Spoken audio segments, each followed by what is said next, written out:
3월 19일 금요일 매일 성경 묵상을 시작합니다.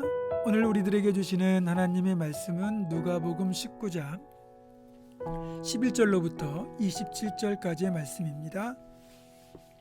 누가복음 19장 11절로부터 27절까지의 말씀을 제가 봉독합니다. 그들이 이 말씀을 듣고 있을 때에 비유를 더하여 말씀하시니 이는 자기가 예루살렘에 가까이 오셨고 그들은 하나님의 나라가 당장에 나타날 줄로 생각함이더라. 이르시되 어떤 귀인이 왕위를 받아 가지고 오려고 먼 나라로 갈 때에 그 종 열을 불러 은화 10문화를 주며 이르되 내가 돌아올 때까지 장사하라 하니라. 그런데 그 백성이 그를 미워하여 사자를 뒤로 보내어 이르되 우리는 이 사람이 우리의 왕됨을 원하지 아니하나이다 하였더라. 귀인이 왕위를 받아 가지고 돌아와서 은화를 준 종들이 각각 어떻게 장사하였는지를 알고자 하여 그들을 부르니 그 첫째가 나와 이르되 주인이여 당신의 한 문화로 10문화를 남겼나이다. 주인이 이르되 잘하였다 착한 종이여 네가 지극히 작은 것에 충성하였으니 10고을 권세를 차지하라 하고 그 둘째가 와서 이르되 주인이여 당신의 한 문화로 5문화를 만들었나이다. 주인이 그에게도 이르되 너도 5고을을 차지하라 하고 또 한 사람이 와서 이르되 주인이여 보소서 당신의 한 문화가 여기 있나이다. 내가 수건으로 쌓아두었었나이다. 이는 당신이 엄한 사람인 것을 내가 무서워함이라. 당신은 두지 않은 것을 취하고 심지 않은 것을 거두나이다. 주인이 이르되 악한 종아 내가 네 말로 너를 심판하노니 너는 내가 두지 않은 것을 취하고 심지 않은 것을 거두는 엄한 사람인 줄로 알았느냐? 그러면 어찌하여 내 돈을 은행에 맡기지 아니하였느냐? 그리하였으면 내가 와서 그 이자와 함께 그 돈을 찾았으리라 하고 곁에 섰는 자들에게 이르되 그 한 문화를 빼앗아 10문화 있는 자에게 주라 하니 그들이 이르되 주여 그에게 이미 10문화가 있나이다. 주인이 이르되 내가 너희에게 말하노니 무릇 있는 자는 받겠고 없는 자는 그 있는 것도 빼앗기리라.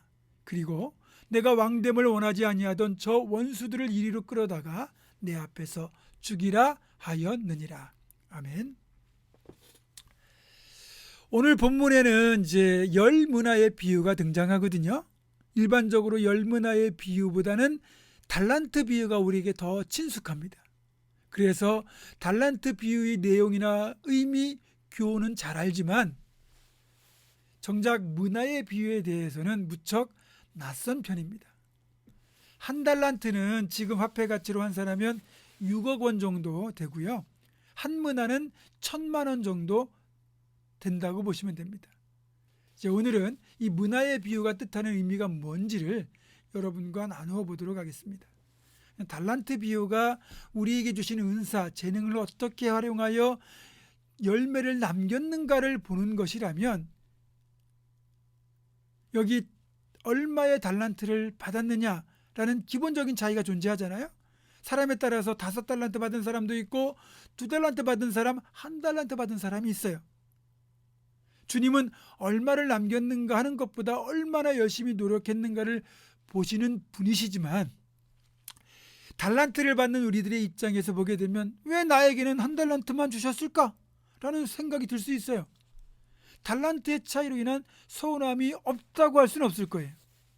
그런데 문화의 비유를 보면 달란트의 비유처럼 조금은 편파적인 것처럼 느껴지는 하나님의 은사 부여와 평가 방식에 대한 우리의 서운함을 무색하게 만들고 있습니다.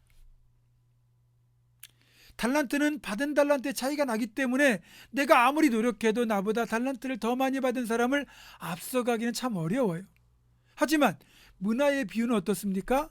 어떤 귀인이 왕위를 받으려고 먼 나라로 떠나갈 때 10명의 종을 불러서 은화로 된 문화, 즉 1,000만 원씩을 각자에게 동일하게 맡깁니다. 한 문화씩 맡겨요. 그리고 그걸로 장사할 것을 명령합니다. 그러니까 10명의 종 모두가 동일하게 한 문화씩 받은 거죠. 그리고 이제 일정 시간이 흐르고 먼 나라로 떠났던 주인이 왕위를 받아가지고 돌아와서 이제 문화를 맡겼던 종들이 어떻게 장사했는지를 보고를 받거든요. 놀랍게도 똑같이 한 문화씩 받았는데 결과는 판이하게 다릅니다. 어떤 종은 한 문화만 가지고도 10문화를 만들어 왔고, 어떤 종은 5문화를 만들어 왔는데, 어떤 종은 그 한 문화를 고스란히 수건에 싸서 두었다가 그냥 되가져옵니다. 이때 보인 주인의 반응은 어떻습니까? 10문화를 남긴 종을 칭찬하시며 10고을 다스릴 권세를 줬고요, 5문화를 받은 종에게, 남긴 종에게도 5고을의 권세를 줍니다. 왕이니까 고을을 다스릴 권리를 줄 수 있는 거죠. 문제는 한 문화를 그대로 수건에 싸서 두었다가 되가져온 종의 핑계가 대책이 없을 정도로 한심했다는 겁니다. 주인께서는 워낙 엄한 분이라 손해보면 제가 혼날까봐 두려워 그래서 그냥 놔두었습니다. 주인께서는 두지 않은 것을 취하고 심지 않는 것을 거두는 분 아니십니까? 그러니까 기본적으로 이 한 문화를 그대로 가져온 종의 이야기를 보면 그가 주인을 어떻게 생각합니까? 엄한 사람이라고 생각하고, 두지 않은 것을 취하는 사람, 심지 않은 것을 거두는 사람이라는 식으로 주인을 이야기합니다. 그러니까 주인에 대해 전혀 알지도 못하고 신뢰도 못하고 있는 거죠. 그리고 그런 잘못된 그의 태도가 주인이 맡겨준 재물을 그냥 썩혀두는 것으로 나타난 겁니다. 결국 주인은 이 종을 향하여 진노합니다. 악한 종아, 내가 네 말로 너를 심판하노니 너는 내가 두지 않은 것을 취하고 심지 않은 것을 거두는 엄한 사람인 줄로 알았느냐.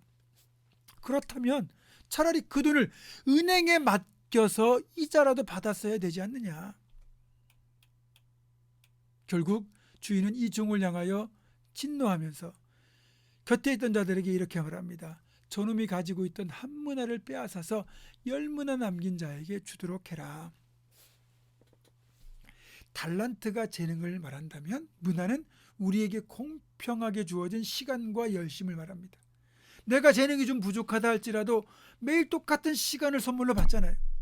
내게 주어진 시간과 기회를 헛되이 흘려보내지 않고 최선을 다해 충성하고 헌신하면 우리도 10배를 남길 수 있는 겁니다. 보세요. 그러면 내가 한 달란트밖에 못 받았어요. 그런데 10문화를 남긴 그 종의 잣을 헌신하면 10달란트도 남길 수 있는 거잖아요.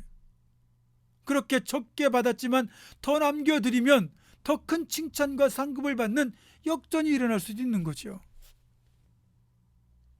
중요한 건 달란트가 아니라 노력입니다. 헌신입니다. 그리고 마지막 종의 문제 중에 하나가 뭐냐면 주인에 대해서 제대로 알려고 하지 않았다는 데도 있어요. 우리가 하나님을 제대로 알지 못하면 하나님을 기쁘시게 하는 게 아니라 하나님을 더 힘들게 해요. 그분의 마음을 아프게 해요. 그래서 우리가 하나님을 알아가는 일, 그분의 마음을 알아가는 일, 그래서 그분의 뜻을 따라 순종하는 것이 얼마나 중요한지를 이 문화의 비유에서도 확인하게 됩니다. 우리가 하나님을 제대로 알지 못하면, 또 알려고 하지 않으면 이 마지막 종처럼 불충한 종이 될 수밖에 없습니다. 비록 내가 가진 것이 부족하고 재능이 없다 할지라도 한 문화를 맡아서 10문화를 남긴 종처럼 최선을 다하면 하나님은 그것을 기뻐하고 칭찬하십니다. 중요한 건 하나님의 마음을 알아 그분을 기쁘시게 해드리려는 우리의 자세라는 거죠. 최선을 다하는 것, 그것이 이렇게 문화를 남기는 것임을 반드시 기억하시고 열심을 다해 또 주님께서 맡겨주신 일을 감당하는 우리가 되기를 주님의 이름으로 축원합니다. 기도하겠습니다. 고마우신 아버지 하나님, 때론 우리가 한 달란트밖에 받지 못한 것 같아 서운할 때도 있고 남하고 비교하면서 주눅이 들 때도 있습니다. 그런데 시간과 열정이라는 측면에서 우리는 동일하게 한 문화씩 받았습니다. 그 마음으로 열심히 10문화를 남긴 종처럼 충성하면 우리도 한 달란트를 가지고 10달란트도 남길 수 있습니다. 주님을 잘 알아서 주님의 마음을 기쁘시게 하는 착하고 충성된 종 되게 하시되 열심히 장사하여 주님께 드릴 풍성한 열매를 거두고 그 일로 인하여 주님을 기쁘시게 하고 잘했다 칭찬받는 저희 모두가 되도록 주님 도와 주옵소서. 예수님의 이름으로 기도하옵고 이제는 우리 주 예수 그리스도의 은혜와 하나님의 사랑과 성령의 교통하심이 10문화 남긴 종처럼 최선을 다하여 충성할 것을 결단한 사랑하는 모든 성도들, 이들의 삶과 가정과 생업과 우리 교회 위에 지금부터 영원토록 함께 하시옵기를 간절히 축원하옵나이다. 아멘.